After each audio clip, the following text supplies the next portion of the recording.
Well, Mosharraf Zaidi is a Pakistani analyst and he joins us now live from Islamabad. Thank you very much for speaking to us. Do you think there is any justification for the apparent concerns over militant groups such as the one we just saw, Jamaat-ud-Dawa, stepping into the aid void?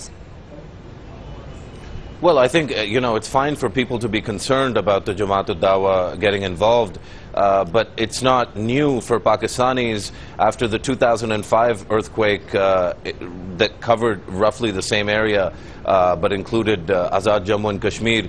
The Jamaat-ud-Dawa and other sort of quasi-militant groups or outright militant groups were very active in welfare work.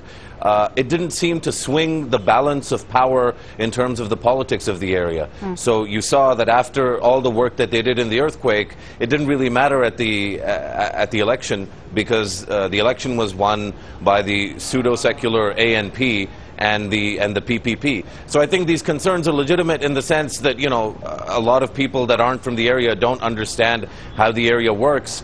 But what the area doesn't do is it doesn't create the political results that one would expect. Sure, the Jamaat-ud-Dawa is popular because it's providing aid, but I think that's about it. So what about the central government then? How much influence and power does it have in these areas? The Northwest, for instance, is known to be a stronghold for Islamist militants, but does the central government have any influence there? Well, the central government's not supposed to have a lot of influence anyway. Constitutionally, this country is a federation. So the real influence that any government would have there is a provincial government. The provincial government, is doing the best it can under the circumstances. I think it's important to remember what's just happened to Pakistan.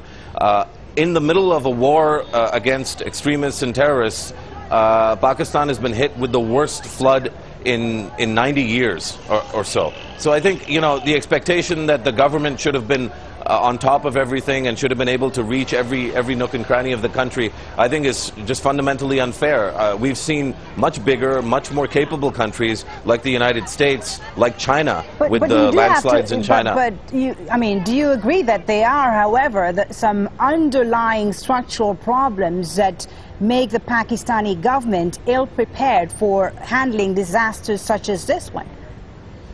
100%. I make my living off pointing out those structural problems. But those structural problems are not going to get solved because of this flood. They're not going to get solved in 1 or 2 days. And they're not going to get solved because the international community is worried about the Taliban overrunning the country. They're going to get solved because there's a domestic demand for reform. And that demand doesn't come about overnight. It takes a long time for countries to go from being incapable to being capable of dealing with these kinds of disasters.